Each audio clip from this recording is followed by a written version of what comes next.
Você já parou para se perguntar por que, mesmo após o fracasso retumbante do socialismo ao redor do mundo, as ideias marxistas ainda exercem tanto fascínio no Brasil?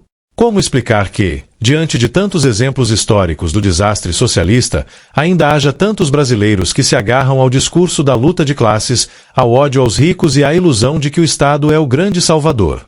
Neste vídeo, é exposta a raiz desse fascínio, e destacado porque esse fato é mais perigoso do que parece.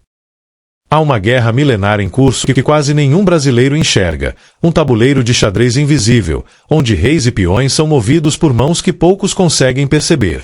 Uma organização silenciosa, com olhos em todos os cantos, controla governos, empresas, mídias e exércitos, manipulando os destinos do mundo há séculos.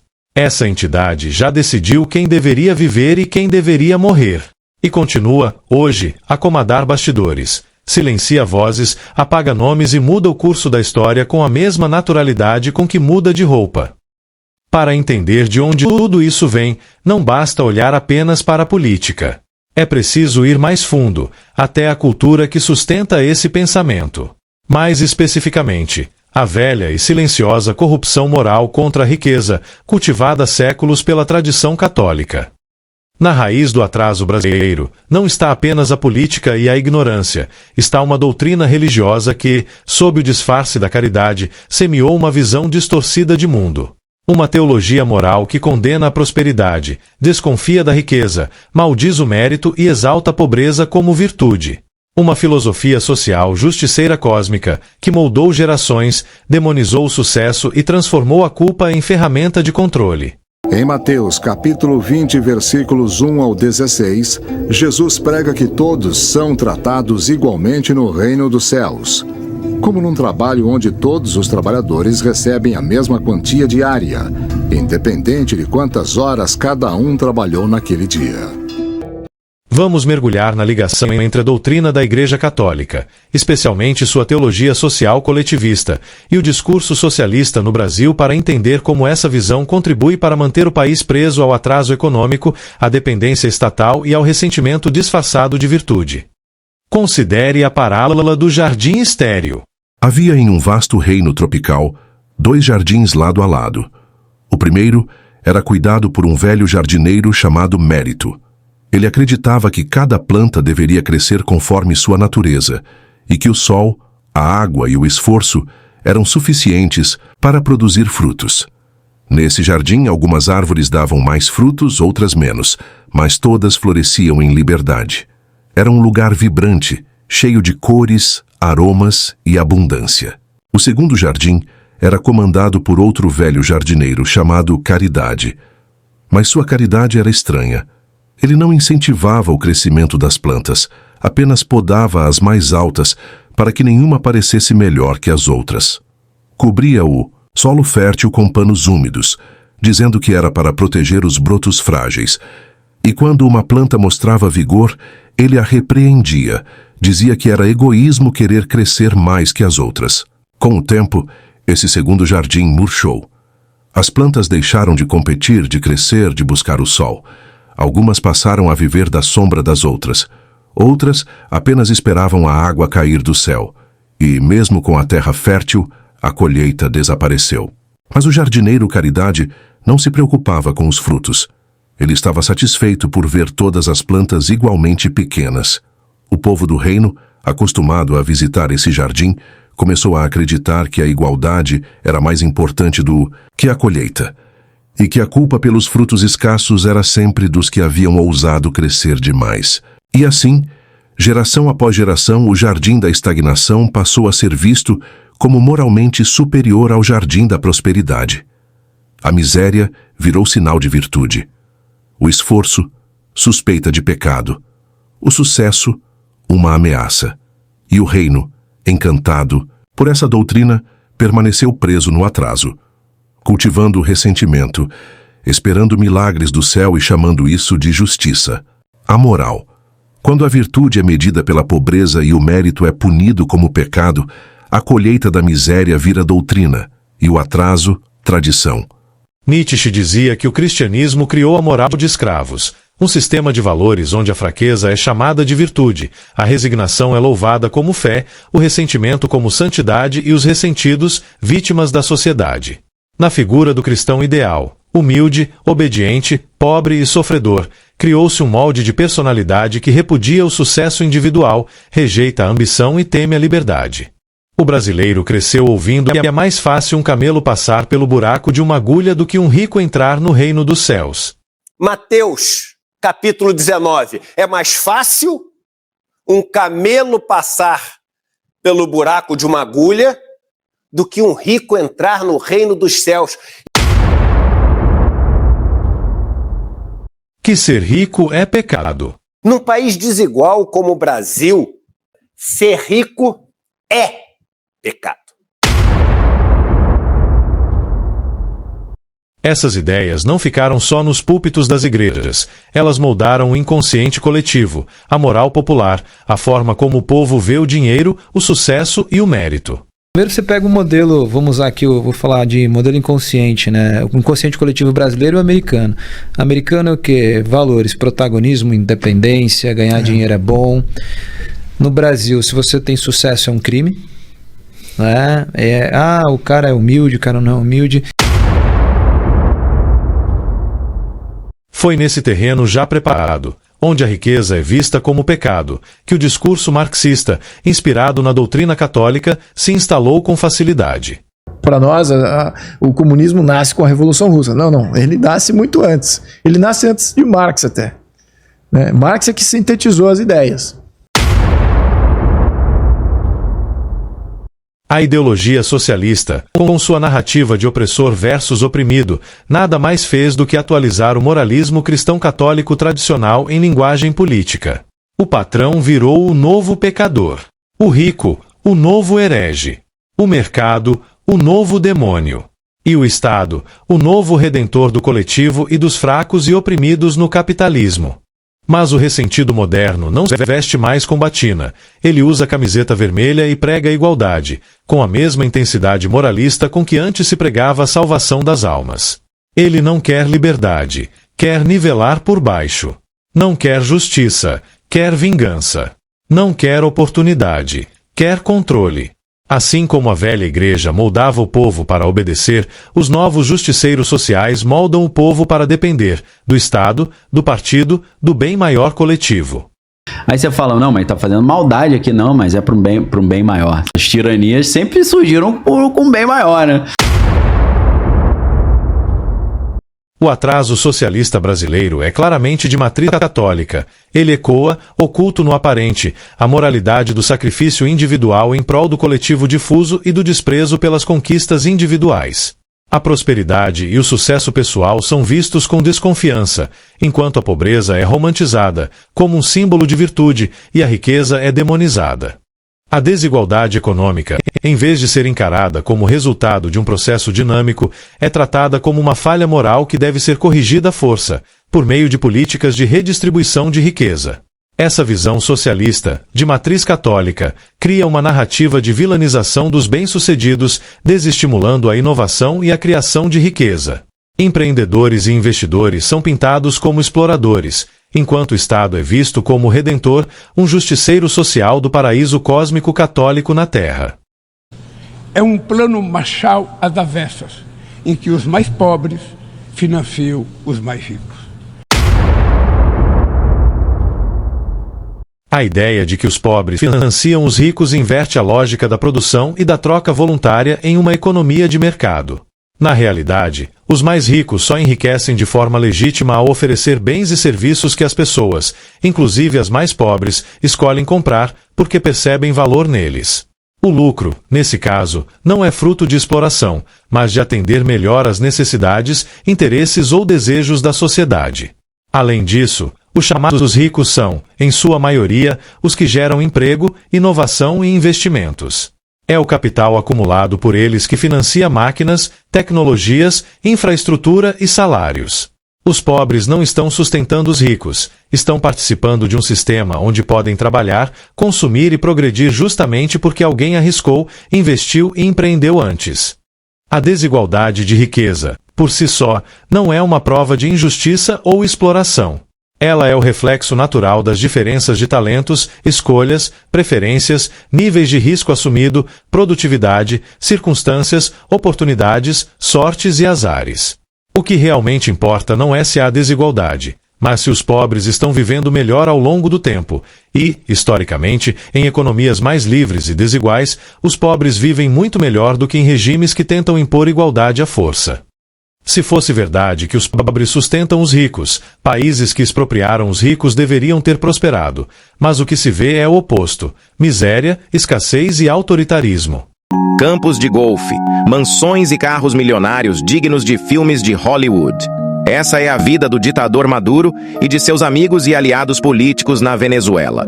Todos esses milionários fazem discursos contra o capitalismo e a favor do comunismo, mas se vestem com roupas das grifes mais caras do mundo. Enquanto isso, nas outras ruas das grandes cidades do país, as pessoas lutam por um pedaço de pão para poder alimentar os filhos. Outros fogem do país. Quem se manifesta contra o governo é perseguido, preso ou morto. O grau de divisão do trabalho em uma sociedade está diretamente ligado à extensão do mercado, e vice-versa. A multiplicidade da natureza, que transforma o universo em um vasto conjunto de variedades, gera vantagens e desvantagens comparativas que tornam as trocas de valor possíveis e vantajosas. Se a superfície da Terra apresentasse as mesmas condições físicas de produção em todos os lugares e se todos os seres humanos fossem iguais em capacidades, talentos e interesses, a divisão do trabalho traria pouco ou nenhum benefício à humanidade.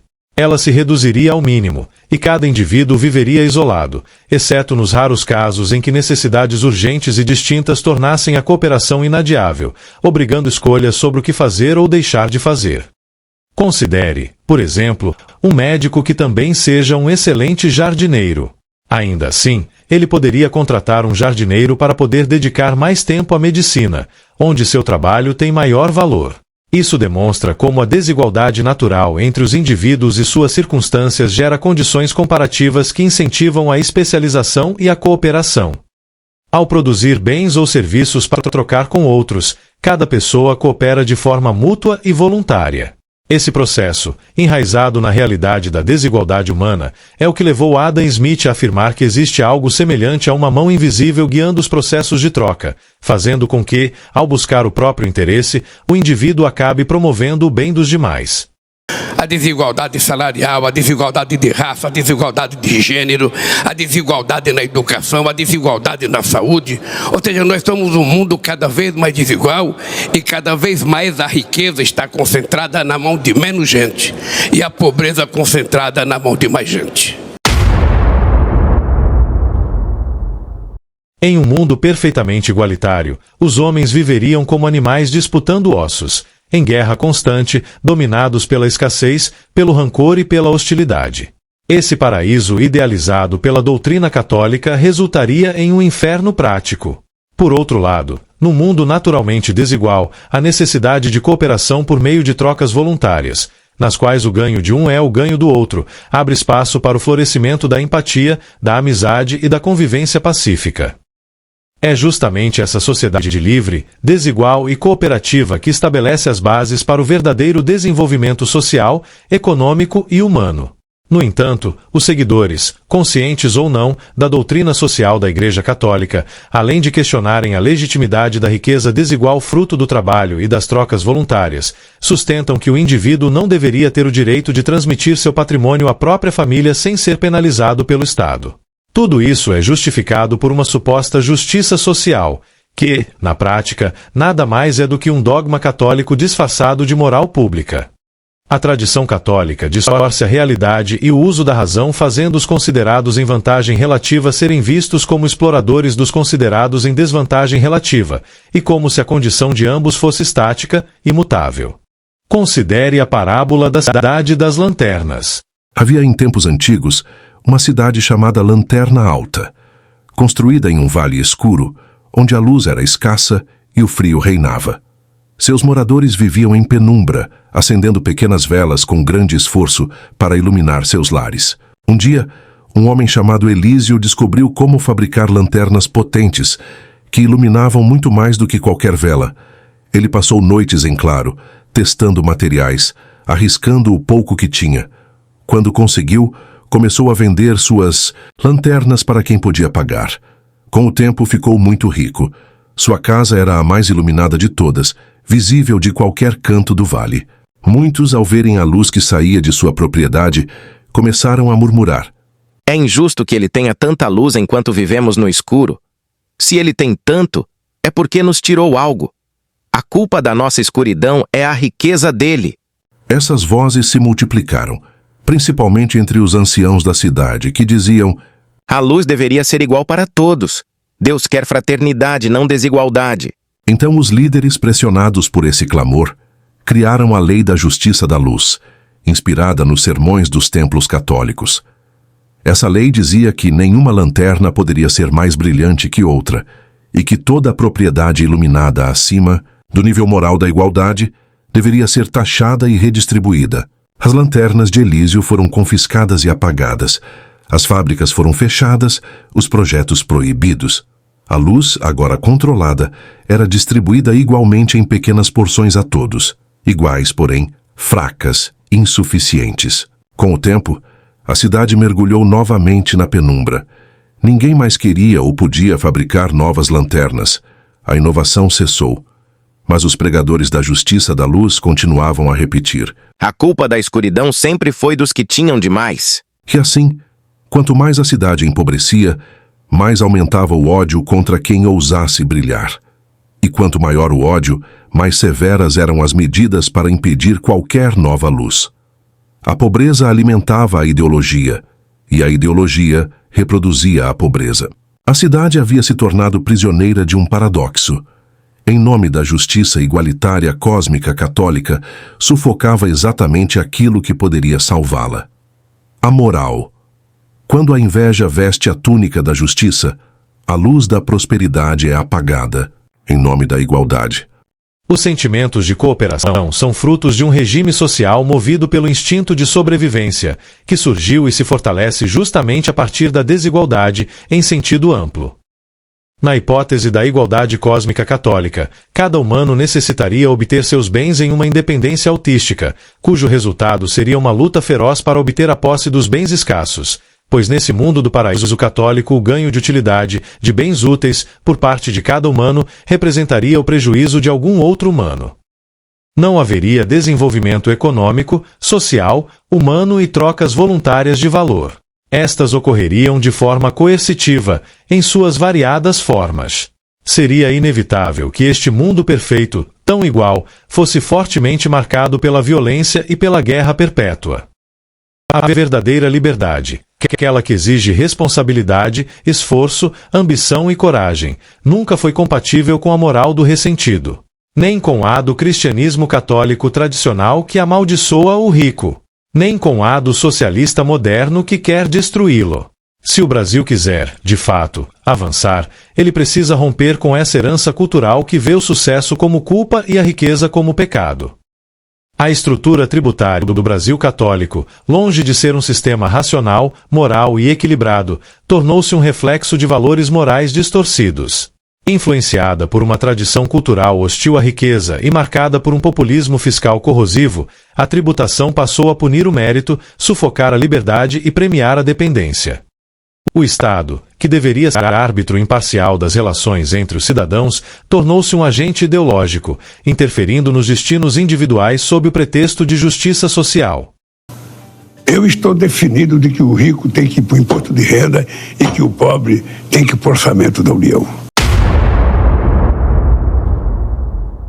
Essa mentalidade enxerga o lucro com suspeita e distorce princípios fundamentais de justiça tributária: a racionalidade, a moralidade, a razoabilidade, a neutralidade e até a capacidade contributiva. Considere a parábola dos barcos no rio da tributação. Havia um grande rio que atravessava o reino de tributária. Por ele, navegavam muitos barcos, alguns pequenos conduzidos a remo e outros grandes, com velas e tripulação. Cada embarcação tinha seu papel. Os pequenos transportavam pessoas. Os grandes levavam cargas e abasteciam as cidades. O Conselho do Reino, influenciado por velhos juízes católicos que viam as velas como símbolo de arrogância, dizia ao povo: Os grandes barcos gastam menos esforço para navegar, são privilegiados. Vamos equilibrar o uso das águas. E então, impuseram a mesma taxa de travessia a todos, desconsiderando a carga já tributada, a finalidade e a utilidade, mas apenas o que era visível ao olho da multidão, o tamanho da vela. O povo, que via apenas os barcos à distância, começou a repetir: Os grandes não pagam como nós. Seus capitães são isentos. Devem ser punidos. O que não viam era que, enquanto os remadores entregavam parte do seu esforço ao guarda do cais, os capitães dos grandes barcos arcavam com pedágios fluviais, taxas por tonelada, licenças de navegação e até tributos sobre as mercadorias que nem sabiam se chegariam ao destino. Mas a cegueira alimentada pela inveja e pelo ressentimento turvou as águas da razão. E o reino de tributária, crendo fazer justiça, tornou o rio tão estreito e hostil que os grandes barcos começaram a naufragar ou a mudar de rota.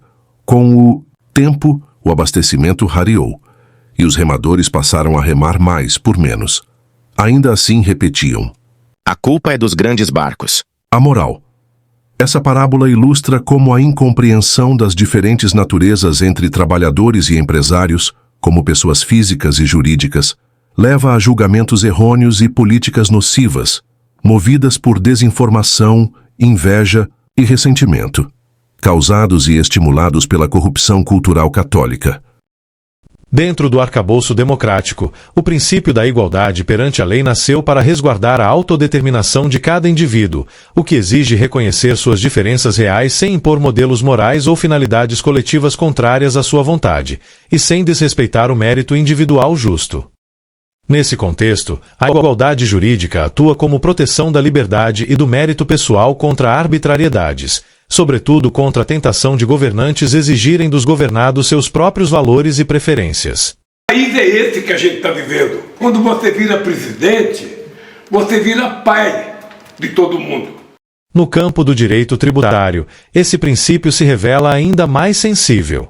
A tributação não deve ser instrumento de correção moral ou de punição disfarçada de justiça fiscal aos que acumulam riqueza de forma legítima ou instrumento de populismo eleitoral. Nós já sabemos o que os ricos brasileiros, a elite brasileira pensa, né? Não pode cobrar imposto de renda deles de jeito nenhum. Tem que continuar cobrando imposto na folha de pagamento dos trabalhadores, 27,5% de todo mundo que ganha acima de R$6 mil, e eles não querem pagar imposto.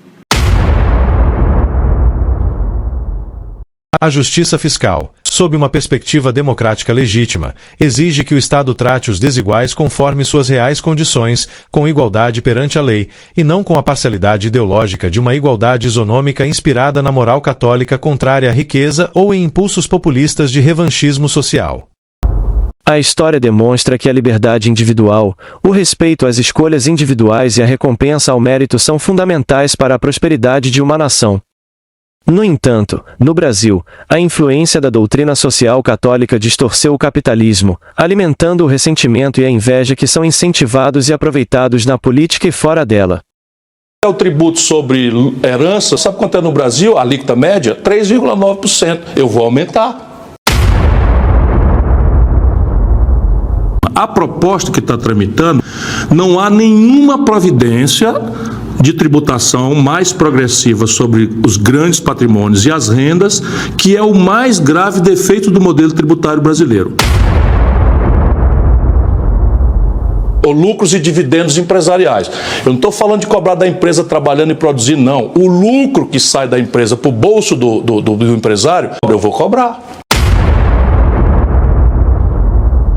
Como eu, de profunda formação cristã, compreendo.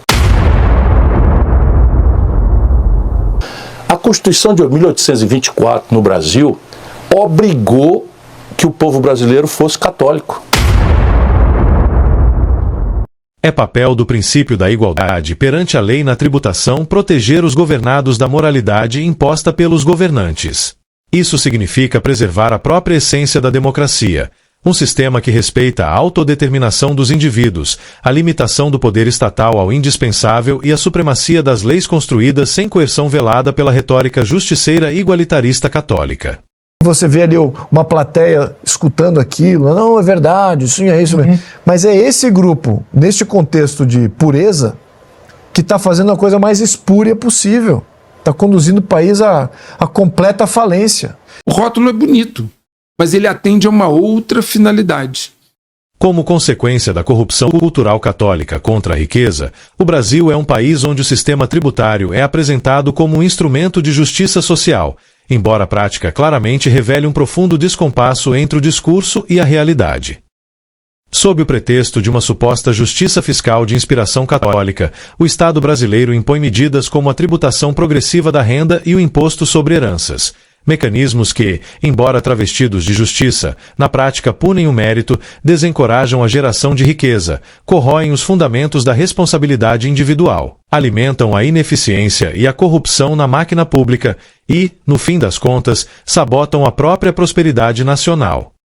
Mais do que arrecadar, o fisco tornou-se um agente moralizador católico movido por uma visão distorcida da equidade, onde acumular patrimônio é um pecado e transmiti-lo aos filhos, um crime social.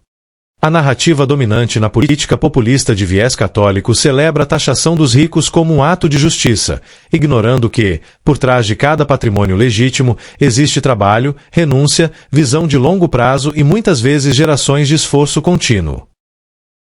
Eu tenho uma proposta de 1.500.000 de cobrar um imposto muito moderado. Eu proponho que se cobre apenas 0,5%, ou seja, 50 centavos de cada R$100. Sabe quantas pessoas eu alcanço com esse tributo? 58 mil brasileiros em 210 bilhões de habitantes. Ao transformar a herança em alvo de confisco e a renda em objeto de progressão punitiva, sob propostas populistas de viés católico cada vez mais onerosas, o Estado brasileiro, corrompido por uma tradição moral herdada do catolicismo, fomenta uma cultura hostil à criação de riqueza e à continuidade patrimonial das famílias. É nesse cenário que se ergue a crítica, não contra o imposto em si, mas contra a ideologia que o sustenta. Contra a crença de que o Estado sabe melhor do que o cidadão como gerir recursos, contra a ideia de que justiça se faz nivelando por baixo, contra a falácia de que tributar é redistribuir virtudes da moral católica. É preciso desmascarar os efeitos reais dessas falácias justiceiras, econômicas, culturais e morais, as falácias de um sistema que, ao se revestir de nobres intenções, mascara sua face mais perversa, a de um coletivismo fiscal que mina a liberdade e sabota o progresso. A progressividade na tributação de patrimônio e renda, exaltada pelos socialistas do Brasil católico como instrumento de equidade, comete erros fatais. Por trás do discurso moralista da tributação progressiva, esconde-se uma grave desonestidade intelectual, é quase sempre defendida por quem não será afetado por ela. Com isso, o que se vende como equidade ou justiça fiscal revela-se um ataque velado e imoral à prosperidade, ao mérito e à liberdade individual, tudo em nome de uma fé fiscal que sacraliza o confisco e demoniza a riqueza.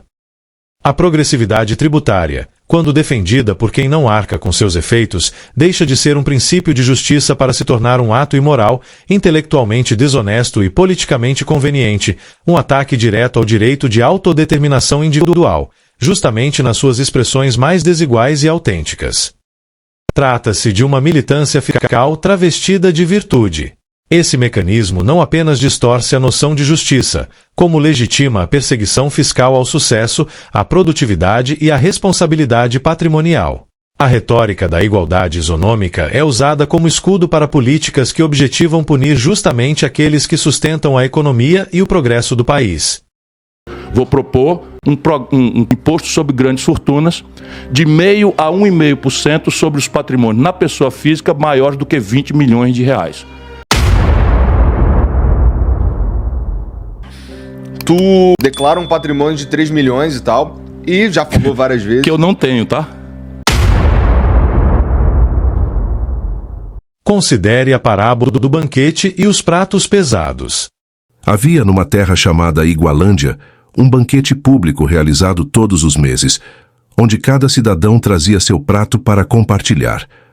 O costume era simples, cada um contribuía conforme podia, e todos comiam juntos. Mas alguns pratos eram mais elaborados, cheios de carnes, temperos e fartura. enquanto outros traziam apenas pão seco ou caldos ralos. Um dia, um orador da multidão subiu num caixote e gritou: É injusto que alguns tragam banquetes e outros só migalhas. Vamos tornar a contribuição progressiva. Quem trouxer pratos mais fartos terá que deixar uma parte maior ao reino. Aplaudido por muitos, foi rapidamente coroado servo da justiça. Mas havia um detalhe. O orador não trazia prato algum. Sentava-se entre os que reclamavam da desigualdade e comia do prato alheio com entusiasmo. A nova regra obrigava os que cozinhavam melhor e traziam comida de verdade a entregarem parte dela ao governo de Igualândia antes do banquete começar, para que fosse redistribuída com justiça. Com o tempo, os bons cozinheiros começaram a vir com pratos menores. Alguns pararam de vir, outros começaram a esconder seus ingredientes. Ainda assim, o orador mantinha sua pose de virtuoso e discursava: O sistema é mais justo agora. Só quem reclama é egoísta. E o povo faminto repetia suas palavras sem notar que o único prato que nunca era tocado pela redistribuição era o dele: a moral. Essa parábola expõe o falso moralismo da progressividade tributária usada por quem se exime do sacrifício que impõe aos outros. Mostra como a virtude alardeada muitas vezes mascara privilégio e desonestidade intelectual. A progressividade tributária inverte a lógica dos direitos, transforma a necessidade de uns em justificativa para tributar o sucesso de outros, criando um falso direito, o de exigir reparação de desigualdades que eles não causaram. Nesse modelo, a carência se torna um título de cobrança e o patrimônio do bem-sucedido uma culpa a ser punida. Considere a parábola O Pão e a Janela. Em uma aldeia chamada Justília, cada família produzia seu próprio pão. Uns assavam mais, outros menos. Cada um cuidava de sua farinha, lenha e forno. Havia troca, doação e até festas do pão em tempos de colheita farta. Mas em um inverno mais rigoroso, alguns ficaram sem trigo. Um conselheiro do povo com voz suave e gestos largos disse então: Ninguém deve passar frio ou fome enquanto houver pão nas casas ao lado. E criou-se uma lei. Toda casa com mais de 5 pães deveria deixar uma janela aberta, para que os vizinhos mais necessitados pudessem pegar um pedaço. A princípio, a medida parecia generosa. Muitos aplaudiram. Os que tinham menos sentiram-se aliviados. Os que tinham mais, embora contrariados, cederam. Era só um inverno, afinal. Mas a janela nunca mais foi fechada. Com o tempo, os necessitados deixaram de plantar trigo. Outros, percebendo que era mais fácil pedir do que assar, também abriram mão da produção. As casas com pão passaram a esconder o que produziam, ou a mudar-se para colinas distantes, onde não houvesse janelas vigiadas pelo conselho. O conselheiro, por sua vez, começou a dizer: Ter pão demais é privilégio, e privilégio não é direito, é dívida social. E assim o pão virou culpa. A janela virou obrigação, e o direito à propriedade virou concessão temporária, subordinada à necessidade do vizinho. A aldeia, antes autônoma, virou dependente, e o frio continuou. Agora, para todos, a moral. Quando a necessidade de alguns é convertida em direito sobre a propriedade de outros, destrói-se o senso de responsabilidade individual, corrompe-se a justiça e desincentiva-se a produtividade. O tributo, então, deixa de ser um instrumento técnico de financiamento do Estado para se tornar uma ferramenta moralista de redistribuição forçada, sem limites, sem critério e sem contrapartida. A progressividade na tributação, inspirada pela lógica justiceira da moral católica que confunde caridade com coerção, deixou de ser um critério técnico e tornou-se um instrumento legalizado de manipulação, ou mesmo de corrupção, eleitoral. Sob o pretexto de promover justiça social, políticos utilizam a tabela progressiva do imposto de renda como vitrine populista. Prometem favores, isenções e benesses em troca de votos, travestindo chantagem eleitoral de virtude cívica. Esse uso recorrente e oportunista da progressividade revela não apenas a degeneração da política fiscal, mas também a influência persistente de uma moral religiosa que instrumentaliza o Estado para impor sacrifícios privados em nome de um bem coletivo abstrato, sempre administrado por quem se oferece como salvador público. O imposto de renda eu prometi para vocês que até o final do meu mandato, até R$5.000, as pessoas não pagarão imposto de renda. O princípio da igualdade perante a lei, no campo tributário, tem por finalidade proteger os governados contra a imposição arbitrária da moralidade dos governantes. Esse princípio é essencial para a preservação da própria essência da democracia, um regime de supremacia da lei que impõe limites ao poder estatal, assegura a liberdade individual e garante a autodeterminação dos cidadãos. Ao coibir privilégios e discriminações travestidos de justiça social, ele impede que a coerção se disfarce sob a retórica igualitarista de inspiração católica. Quem é mais pobre tem desconto? Então por que rico sempre tem desconto? Então eu não gostei desse desconto, mas sempre é desconto para rico na hora de pagar imposto. Então não gostei desse negócio. Considere a parábola da ponte e as promessas. Em uma cidade chamada Promesópolis, havia uma ponte que ligava dois grandes campos, o campo da produção e o campo da promessa. Todos precisavam atravessar essa ponte para seguir com a vida, trabalhar, negociar, plantar ou colher. A travessia da ponte era mantida por um pedágio, cobrado conforme o peso que cada um carregava. Era um sistema simples. Quem levava mais mercadorias pagava mais, quem levava menos pagava menos. Mas chegou o tempo da grande escolha, quando os líderes deveriam ser escolhidos pelo povo. Um candidato esperto subiu numa caixa no meio da ponte e gritou: "A travessia é injusta. Por que os que carregam menos pagam algo? Devem passar de graça. E quem leva muito deve pagar por todos." Ouvindo isso, os que carregavam pouco aplaudiram com entusiasmo. E o candidato, sorrindo, prometeu: "Se eleito, farei uma nova tabela de pedágios. Quem carrega pouco pagará nada.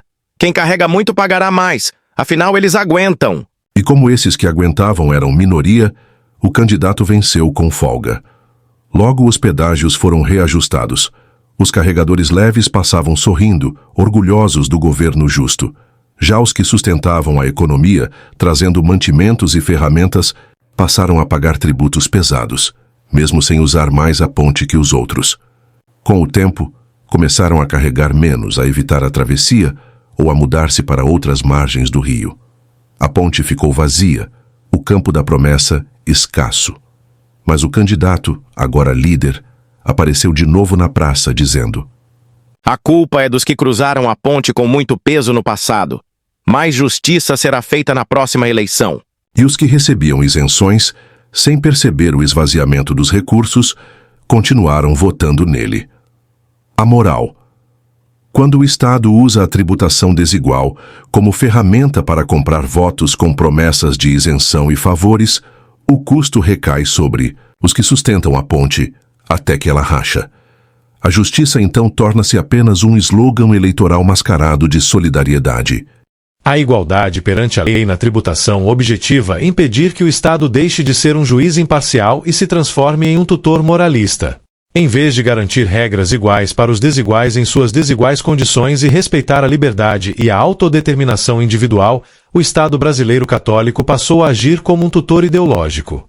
Um Big Brother que se vê como defensor dos oprimidos no capitalismo pelos rotulados de ricos egoístas e malvados.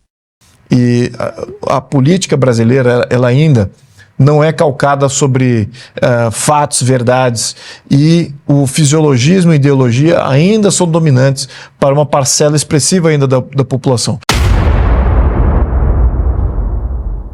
Essa figura estatal católica não protege direitos, interfere em escolhas, enfraquece a liberdade e legitima ressentimentos e interferências autoritárias disfarçadas de benevolência. Considere a parábola do Jardim de Todos. Em uma aldeia chamada Liberdália, havia um grande jardim que todos podiam cultivar. Cada morador tinha seu pedaço de terra, onde podia plantar o que quisesse, desde frutas e flores até ervas medicinais e legumes. O jardim era um símbolo da liberdade e da prosperidade, pois todos cuidavam de seu espaço e, ao colher, dividiam o que sobrava com os vizinhos. Mas um dia chegou ao vilarejo um novo guardião do jardim. Ele se chamava o Supremo Protetor e dizia ser o defensor da justiça e do bem-estar para todos. Com um discurso poderoso, ele falou: Todos têm o direito de colher do jardim, mas os mais fortes e ricos têm colhido mais do que o justo. Eu protegerei os fracos e os pobres, garantindo que a terra seja dividida com equidade. No início, todos o aplaudiram. O Supremo Protetor impôs regras que todos deveriam seguir.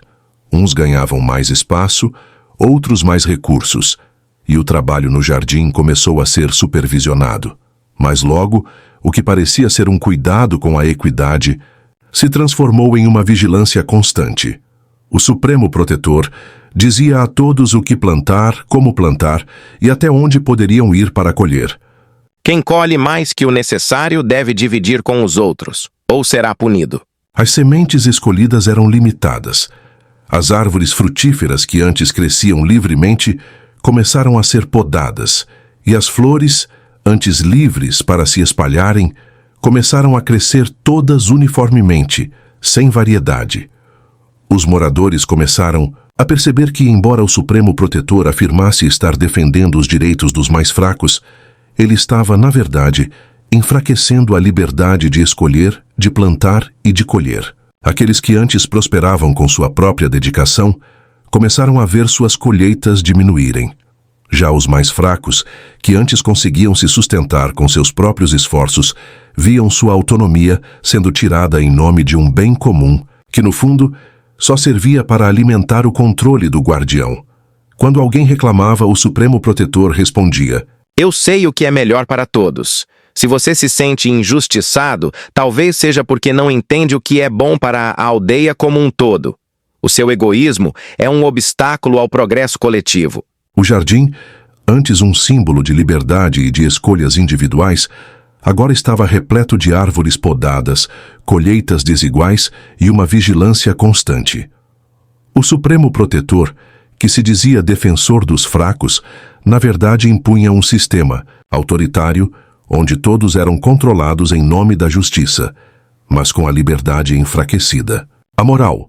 O Estado católico, ao invés de proteger a liberdade e garantir condições iguais, pode se tornar um Big Brother, que, disfarçado de benevolência, se torna uma força autoritária que interfere nas escolhas individuais e legitima o ressentimento.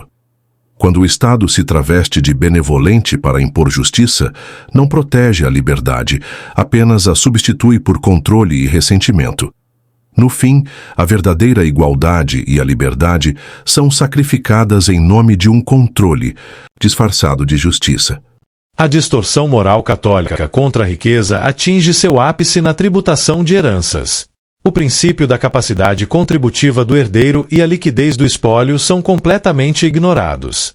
Pouco importa se o herdeiro tem meios ou não, se o patrimônio oferece liquidez ou não, o Estado exige sua parte, como se estivesse cobrando a indulgência por um pecado cometido, o de alguém ter acumulado riqueza e deixado patrimônio a seus descendentes. A lógica aqui é punitiva, não racional, aprofundando a desigualdade com um viés moralista disfarçado de justiça fiscal para uma suposta justiça social cósmica católica. Considere a parábola da montanha e o fardo da honra. Em um antigo reino chamado Virtudália, havia uma tradição sagrada. Quando um cidadão morria, seu filho mais velho recebia a tarefa de carregar uma pedra até o topo da montanha da memória, um ritual de honra à família e ao esforço de quem partira. Algumas pedras eram pequenas, outras grandes como blocos, pois refletiam o quanto o falecido havia construído em vida. O ritual era simbólico e nobre.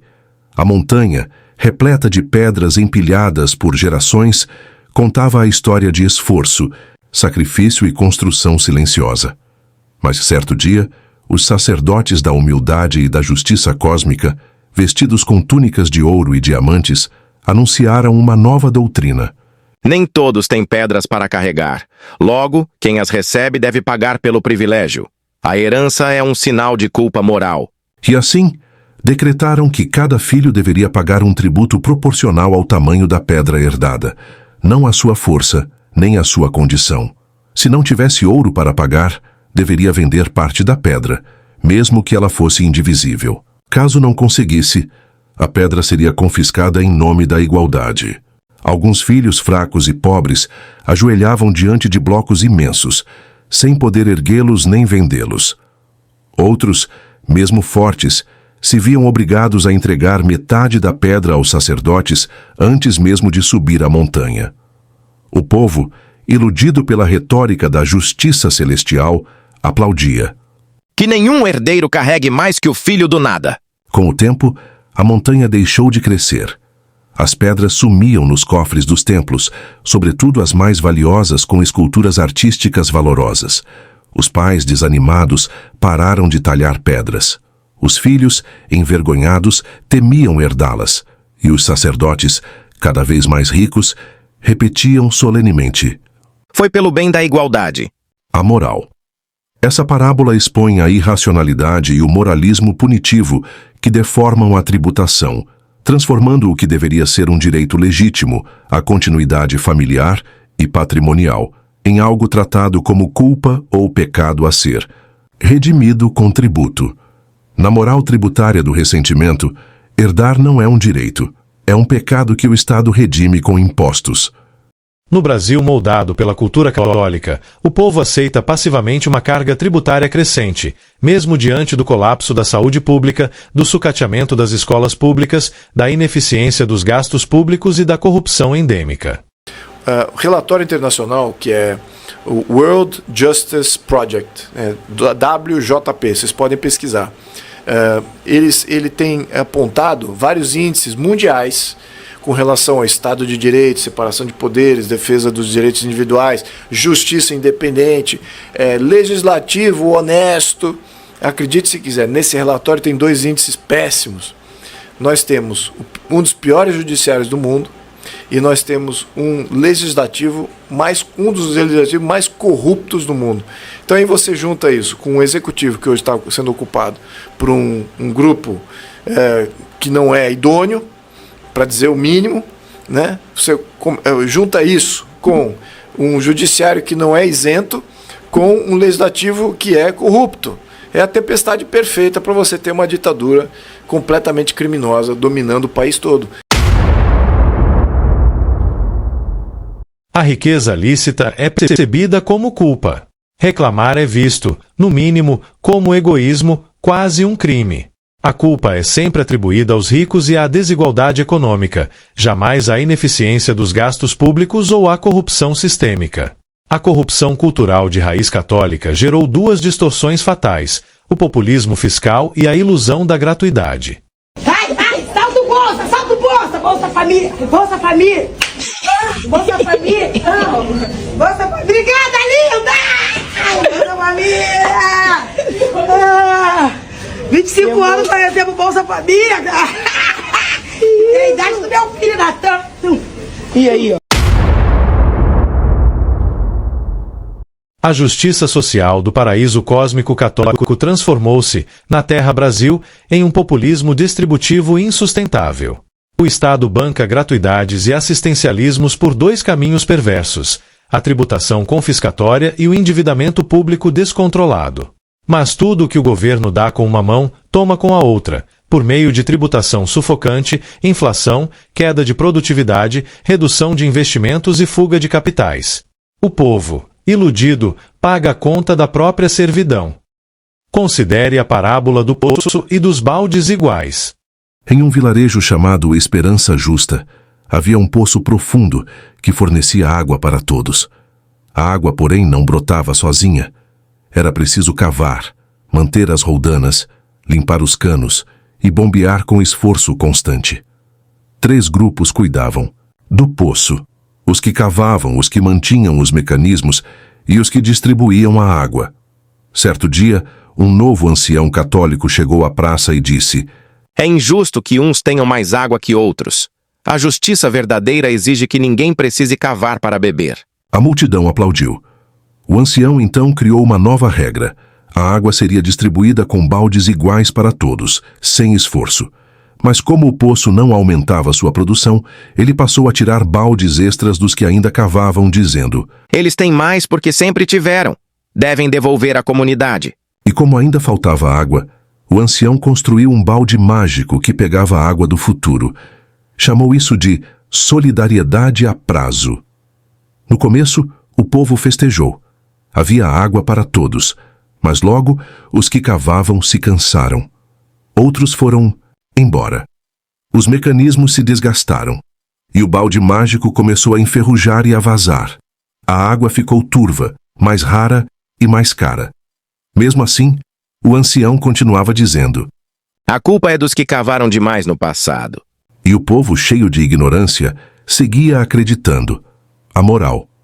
Essa parábola mostra como a justiça social, com promessas de igualdade no curto prazo, sustentada por distorções fiscais e endividamento, destrói a produtividade, desincentiva o esforço e empobrece o sistema todo gradualmente no decorrer do tempo. A título de exemplo ilustrativo, o fato de uma família pobre optar por ter 5 ou mais filhos não pode, e não deve, justificar a imposição de encargos tributários abusivos sobre outras famílias, ainda que mais ricas, que deliberadamente escolheram ter apenas um filho ou nenhum. A responsabilidade individual não pode ser ignorada, substituída ou relativizada em nome de uma coerção coletiva travestida de justiça social. Liberdade de escolha, para ser legítima, exige responsabilidade pelas consequências que dela decorrem. 33 milhões de brasileiros não comeram nada hoje. 125 milhões de brasileiros não fizeram as 3 refeições hoje. Só 1 de cada 4 crianças brasileiras. Meu irmão, bota a mão na cabeça. As circunstâncias desfavoráveis, a falta de oportunidades ou de habilidades, entre tantos outros fatores, não podem ser transformadas em justificativas para reivindicar direitos sobre a propriedade alheia, especialmente daqueles que se encontram em condições opostas. O princípio da igualdade perante a lei existe justamente para proteger os desiguais em suas justas desigualdades, e não para nivelar ou igualar todos à força por meio da coerção ou da expropriação. Então, toda tentativa de sufocar as liberdades individuais só nos trouxe até aqui miséria, desgraça e tragédia. Vez que ajudar o outro está no meu horizonte moral, está no universo da minha realidade racional, faz sentido eu ajudar.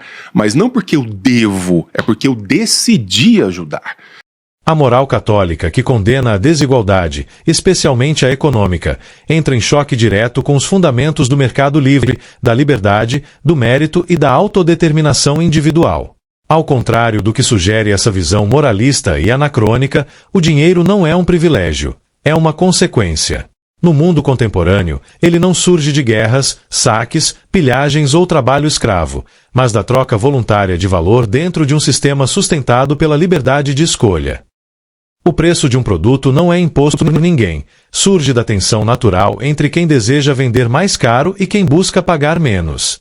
O salário, por sua vez, resulta da negociação entre as condições inerentes a quem oferece sua força de trabalho e as condições inerentes a quem está disposto a contratá-la. O mercado, portanto, não é um espaço de opressão, mas um ambiente de acordos voluntários, onde a liberdade de cada um encontra o seu valor na interação com a liberdade do outro. Considere a parábola do mercado da liberdade, mérito e valor e o interventor público. Na Terra dos Três Ventos, existia um grande mercado onde pessoas de várias aldeias se reuniam para trocar bens e serviços. A regra era simples.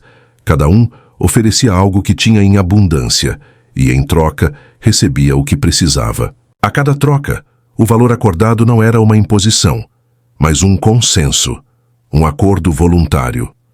O preço de um produto não vinha de quem tinha o poder de mandar, mas da negociação livre entre aqueles que ofereciam e aqueles que precisavam. Em um certo dia surgiu Karl Marx, o novo administrador da área pública, onde situava-se o mercado, que se aproximou e, com uma postura arrogante, disse: Esses preços são abusivos. O mercado deveria ser regido pela necessidade das pessoas, não pela oferta e demanda. O dinheiro deveria ser um direito, não um privilégio. Eu serei o mediador, e todos devem oferecer seus produtos pelo menor preço, para que todos tenham o que precisam. Os mercadores, porém, não se abalaram. Naguib, que vendia tecidos finos que ele mesmo tecia, respondeu com calma: Karl Marx, o preço não é um privilégio, é uma consequência do valor que oferecemos, e o comprador concorda. Eu produzo tecidos com esforço, tempo e habilidade, e quem compra os meus produtos paga pelo valor que eles são oferecidos por quem os produz. O dinheiro que recebo é o reflexo de um acordo entre mim e quem compra, não é tirado à força.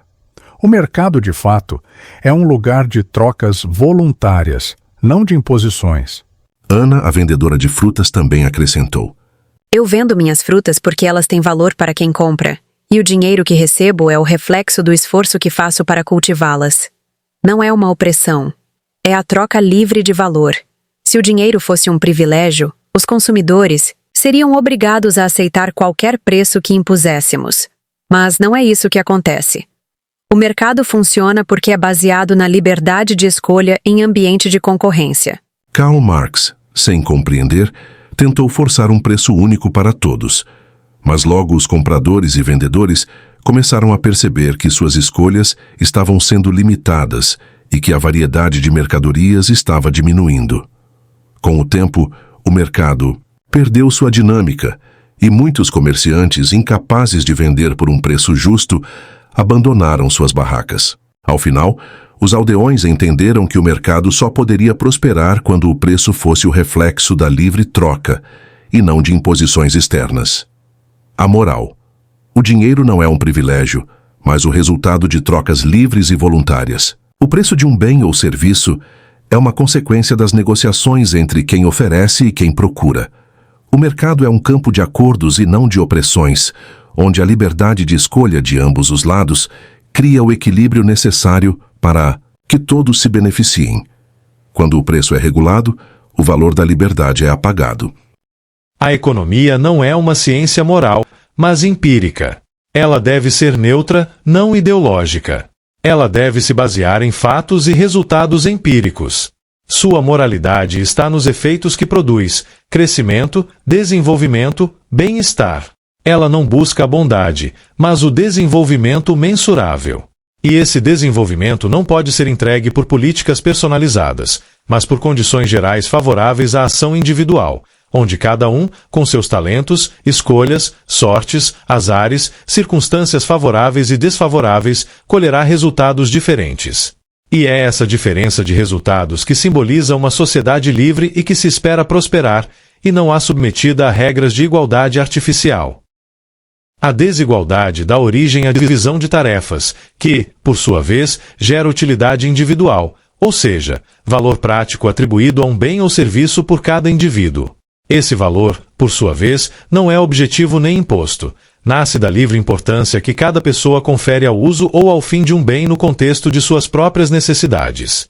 Em um mercado livre, a utilidade é sempre subjetiva, depende do significado que cada indivíduo livremente dá às coisas. O desenvolvimento não pode ser fornecido pelo Estado de maneira personalizada. Ele deve se expressar por meio de condições gerais favoráveis, permitindo que indivíduos distintos, com circunstâncias, talentos, sorte e escolhas diferentes, alcancem resultados desiguais, como é próprio da liberdade. Eu não acho que o problema é a desigualdade social, acho que isso é uma modinha. O problema é a pobreza. Só existe igualdade na miséria e na pobreza. Quando você deixa as pessoas se mexerem, a desigualdade aparece. Considere a parábola da Vila dos Caminhos Livres. Havia uma vila cercada por 4 montanhas, chamada Caminhos Livres. O conselho dos anciãos da vila decidiu criar um grande experimento, permitir que cada habitante escolhesse seu próprio caminho até o topo das montanhas, onde, segundo a lenda, havia terras férteis e novas oportunidades. Cada morador recebeu uma ferramenta inicial. Alguns uma pá, outros uma corda, alguns um mapa antigo, outros apenas a força nas pernas. Os caminhos eram distintos, uns cheios de pedras, outros íngremes, outros mais longos, mas todos possíveis de serem trilhados com esforço e estratégia. Alguns chegaram rápido, outros demoraram, pararam, voltaram ou desistiram. Uns descobriram atalhos, outros fizeram alianças. Todos, ao final, colheram frutos diferentes, alguns fartura, outros o suficiente, outros aprendizado, mas ninguém pôde dizer que houve injustiça, pois cada um teve a liberdade de escolher seu caminho, enfrentar seus desafios e colher os resultados. No entanto, certo dia, surgiu um novo grupo no vilarejo que dizia: Isso é desigual. Uns têm mais do que outros. Precisamos de regras morais, de justiça social. Vamos nivelar os caminhos, distribuir ferramentas iguais e dividir os frutos de forma igualitária. O Conselho, então, impôs uma nova política. Todos usariam o mesmo caminho com as mesmas ferramentas, e, ao final, os frutos seriam recolhidos num cesto comum para serem redistribuídos igualmente, sem considerar quem chegou, quem plantou ou quem caiu pelo caminho. O resultado foi imediato. Muitos deixaram de se esforçar, pois sabiam que receberiam o mesmo. Outros, desmotivados, nem iniciaram a jornada. Os frutos diminuíram. A terra fértil deixou de ser cultivada, e a vila, antes próspera, mergulhou na estagnação. Foi então que uma das moradoras mais velhas, chamada Lira, se levantou e disse: A economia, como o nosso experimento, não é uma questão de bondade. Ela é sobre o que funciona.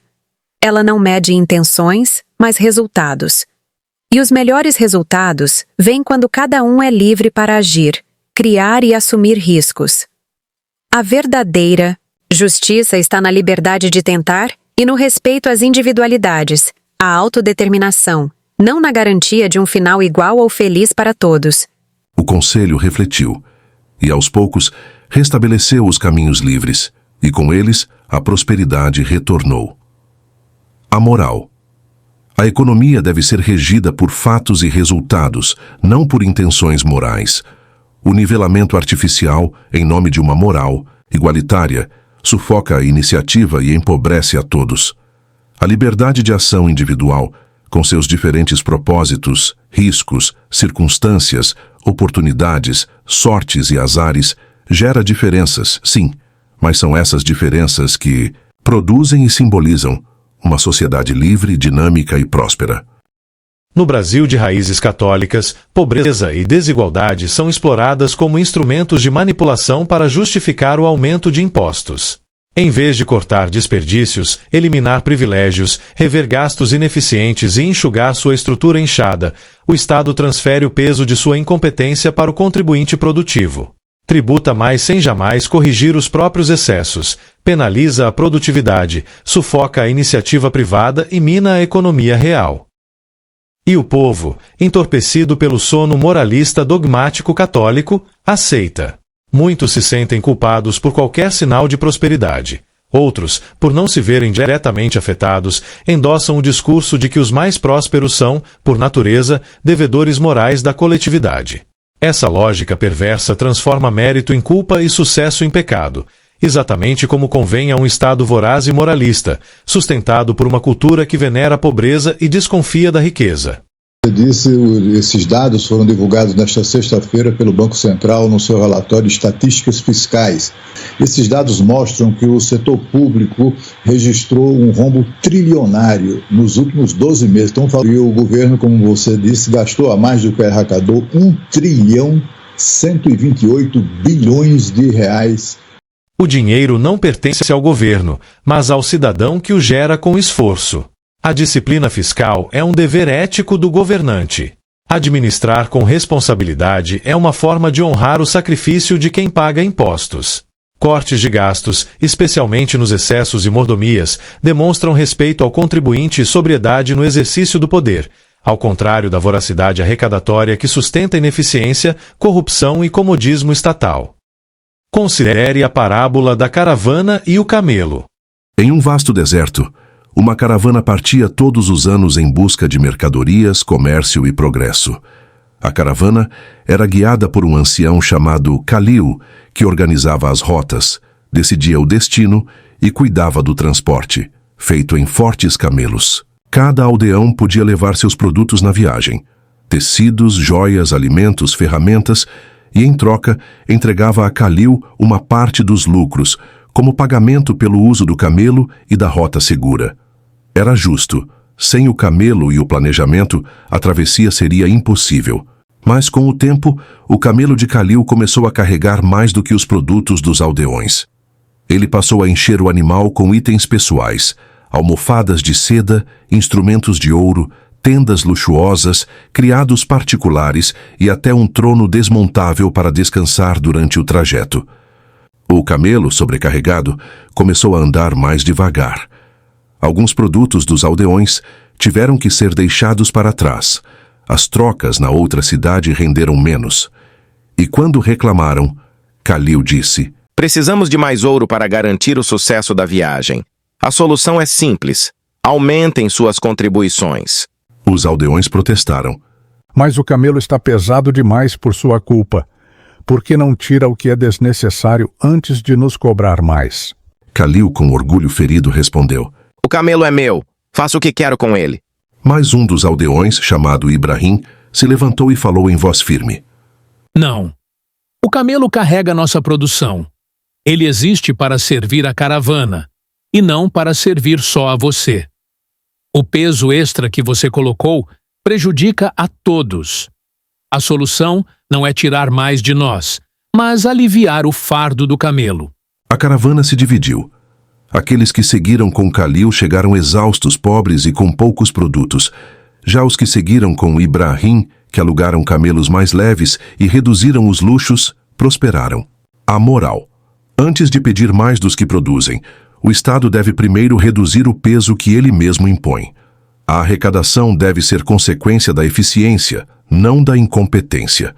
O dinheiro é fruto do trabalho do cidadão, e o Estado, como o camelo, deve ser um meio, não um fim. A verdadeira justiça social não está na igualdade dos resultados, assim como a verdadeira justiça fiscal não está na progressividade da tributação, mas na neutralidade das regras, no respeito ao mérito e à autodeterminação individual dos desiguais em suas desiguais condições. No Brasil católico, onde a riqueza é bode expiatório de falhas do governo e, para manter seus abusos, recorre-se facilmente a mais tributos, cometendo a injustiça de transferir diretamente ao contribuinte mais produtivo e, indiretamente aos menos favorecidos, o custo da incompetência estatal. Quando o governo tributa com base em capacidade econômica, também tributa com base em ressentimento, ideologia ou uma ideia distorcida de justiça social. Ele abandona a sua missão e se torna inimigo da liberdade, do mérito e da autodeterminação individual.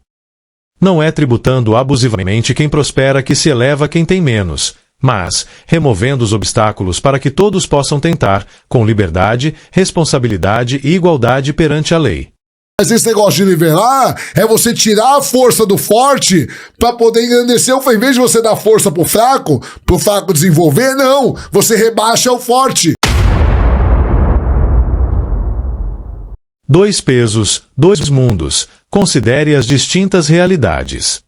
Em uma pequena cidade suíça, um fiscal de tributos caminha serenamente pelas ruas, não para perseguir a riqueza, mas para assegurar que todos, do relojoeiro ao banqueiro, contribuam com justiça, segundo a lei.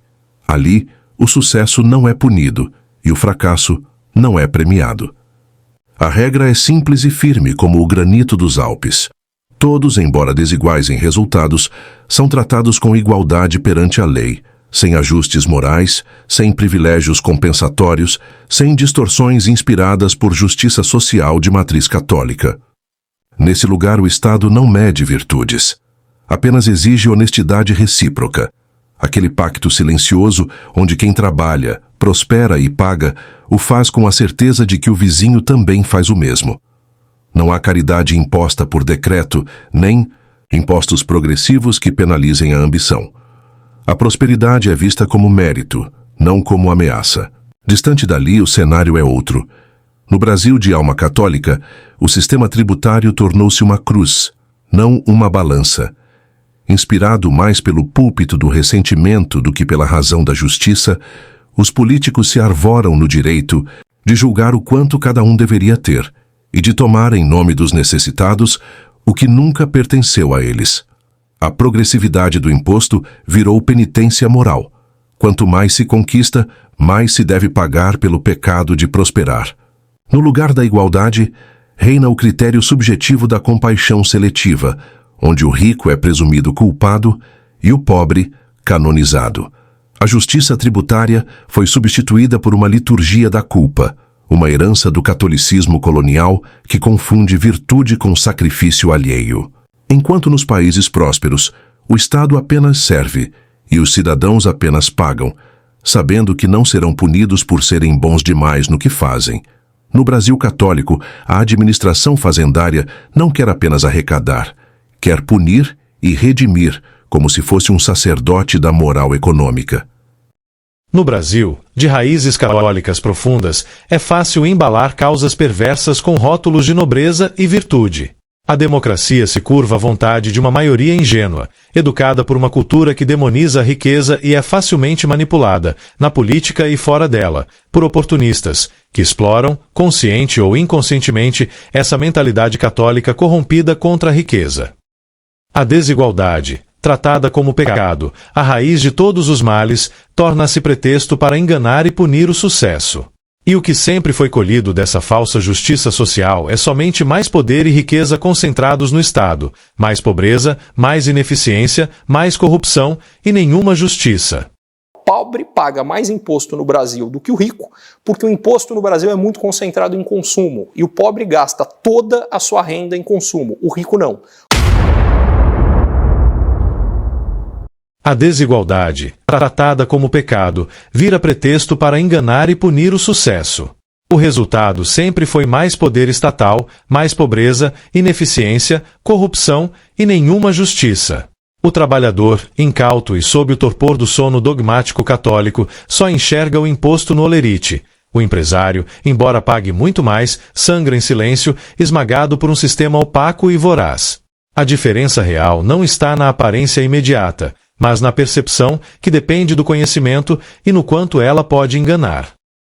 Considere a parábola, o pomar do rei e a colheita justa. Em um antigo reino cercado por altas montanhas, havia um vasto pomar real, cultivado por camponeses e comerciantes.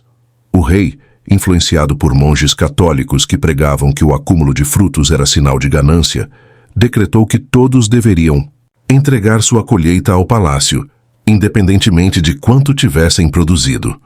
O monge católico do Conselho Real dizia: a fartura demais é um pecado. Quem muito colhe, muito deve ao próximo. No entanto, havia dois tipos de cultivadores: os que colhiam com as mãos, os artesãos e lavradores, e os que usavam máquinas e empregados, os mercadores e empreendedores. Apesar das diferenças evidentes, o decreto exigia o mesmo tipo de coleta e a mesma medida para todos. O reino passou então a tratar a enxada e a engrenagem como se fossem iguais diante da balança fiscal. Com o tempo, os que ousavam prosperar eram vistos com desconfiança. Muitos esconderam suas ferramentas, outros abandonaram suas terras. A colheita foi minguando. O pomar, que poderia alimentar toda a nação, foi sufocado por uma crença, a de que o fruto em abundância era maldito. E quando a fome chegou, os conselheiros católicos disseram que a culpa era dos que haviam acumulado demais no passado. A moral. Quando a justiça é confundida com moral, o progresso se torna heresia. Essa parábola retrata como uma moralidade que condena a prosperidade pode se enraizar na estrutura cultural e tributária de um país, obscurecendo noções básicas de justiça e eficiência. E Brasil é isso aí, meu amigo. O Brasil não é diferente disso, não. Se vocês estão achando que o Brasil é um negócio que vai virar Estados Unidos, vocês estão no lugar errado. Não vai virar Estados Unidos, porque o Brasil é o país do coitadinho, é o país do direito sem obrigação e é o país da impunidade. Agora, isso é cultural. Não, mas vamos eleger não sei quem que vai mudar. Não vai mudar. Friedrich Nietzsche advertiu: quem vê demais já não cabe em lugar algum. Há um ponto sem retorno na consciência, o instante preciso em que se desperta para verdades que jamais poderão ser ignoradas. A partir daí, perde-se o privilégio da ignorância, o conforto das ilusões, o abrigo das narrativas fáceis. Como é que a gente chega numa situação como essa? Como é que a gente aceita? Como é que a gente... É uma questão cultural. Aquele que enxerga além do véu comum torna-se estrangeiro em sua própria terra, especialmente no Brasil católico, onde o senso comum da ampla maioria simplesmente não alcança. A lucidez cobra seu preço, o isolamento. Ver demais é um fardo, mas também uma forma radical de liberdade. Considere a fábula, a formiga teimosa e o vento impaciente. Em uma floresta inquieta, onde tudo corria apressado e ruidoso, vivia uma formiga. Não uma formiga qualquer, mas uma dessas almas raras, obstinadas até o fim. Todos os dias, ela arrastava uma folha descomunal, tão larga que fazia sombra sobre seu próprio corpo. O vento, espírito leviano e zombeteiro, reinava entre os galhos com seu humor impiedoso.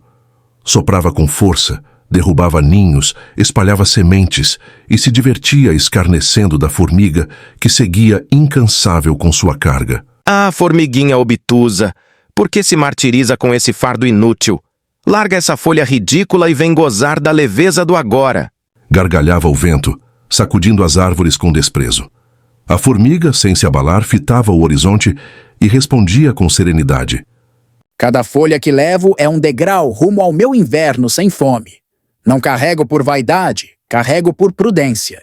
Irritado com tamanha autoestima, determinação, coragem e altivez, o vento aumentou sua fúria.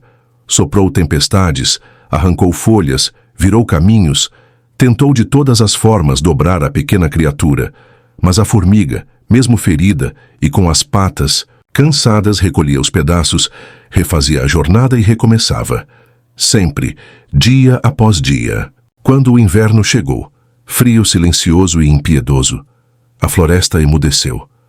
Muitos haviam desaparecido, levados pela despreocupação, mas a formiga estava abrigada, aquecida, cercada de provisões.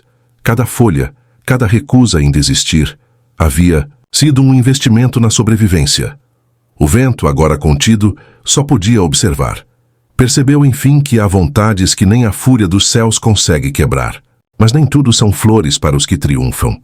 Quando a colheita da formiga se tornou visível, vieram os sussurros, os dedos apontados, chamaram-na de egoísta, de insensível, de extremista, tudo isso por ter escolhido o sacrifício silencioso em vez da aprovação ruidosa.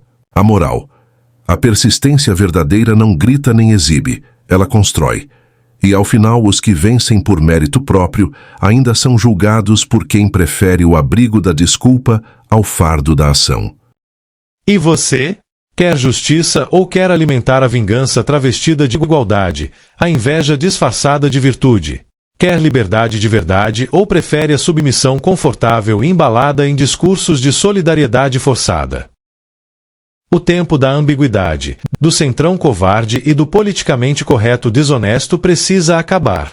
O Brasil está diante de uma escolha inadiável. Ou continua acorrentado ao moralismo católico da pobreza, essa doutrina hipócrita que santifica a carência e condena o mérito, ou rompe, de uma vez por todas, com essa prisão ideológica para construir uma nação que valorize quem produz, quem cria e quem vence. É preciso parar de tratar o sucesso como pecado, de punir quem constrói. Ou o povo brasileiro se liberta, ou o Brasil seguirá sendo um altar onde se sacrifica o mérito em nome de uma falsa compaixão. A religião política da Igreja Católica glorificou a fraqueza como virtude, não por compaixão, mas por estratégia. Ao exaltar os fracos que não têm coragem de se superar, ela os conquista. E, ao mesmo tempo, condena a força, o desejo de potência e a excelência, para que os fortes, tomados pela culpa, curvem a cabeça e se submetam. O socialismo, em sua versão brasileira de inspiração católica, é herdeiro direto dessa psicologia do ressentimento. O que antes era depositado no altar da Igreja agora é projetado no altar do Estado. O socialista não busca justiça, busca redenção. Não busca liberdade, busca tutela. E não apenas por altruísmo, mas também por um impulso psicológico profundo, o desejo de se vingar da realidade que o frustra, punindo quem se destaca e exigindo que o mundo se curve ao seu vitimismo. O mesmo tipo humano, que Nietzsche criticou com dureza, que teme a responsabilidade da liberdade e inveja os que a exercem com vigor, trocou a cruz pelo cartaz, o confessionário pelo comício, e a fé cega em dogmas religiosos pela fé cega em promessas estatais. Em ambos os casos, o que está em jogo não é a justiça ou o bem comum. É a tentativa de transformar ressentimento em doutrina, fracasso em moral e mediocridade em ideal político. Abra os olhos enquanto há tempo. Nem todos que olham realmente veem. É difícil, ou até inútil, tentar despertar a compreensão em quem não tem vontade e, ainda pior, tentar despertar a vontade em quem se recusa a compreender. Quem não ouve conselhos raramente enxerga o que está diante dos olhos. E nunca faltarão pessoas para incentivar a cegueira alheia. Muitos, para que possam ser, precisam que outros não sejam. Se você chegou até aqui, é porque este conteúdo fez sentido para você. Então, considere colaborar. Inscreva-se no canal, deixe seu like e compartilhe este vídeo com quem também valoriza o pensamento crítico e a curiosidade intelectual, contribuindo para ampliar o alcance de ideias que realmente importam. Expor questões ocultas no aparente é fundamental para provocar reflexões, inspirar mudanças positivas e fazer os brasileiros despertarem do sono dogmático socialista católico. Superar esses desafios e alcançar um futuro justo e próspero requer afastamento da influência da moral hipócrita da religião política do Vaticano e da sua filosofia social arcaica. Não deixe de ver outros vídeos deste canal.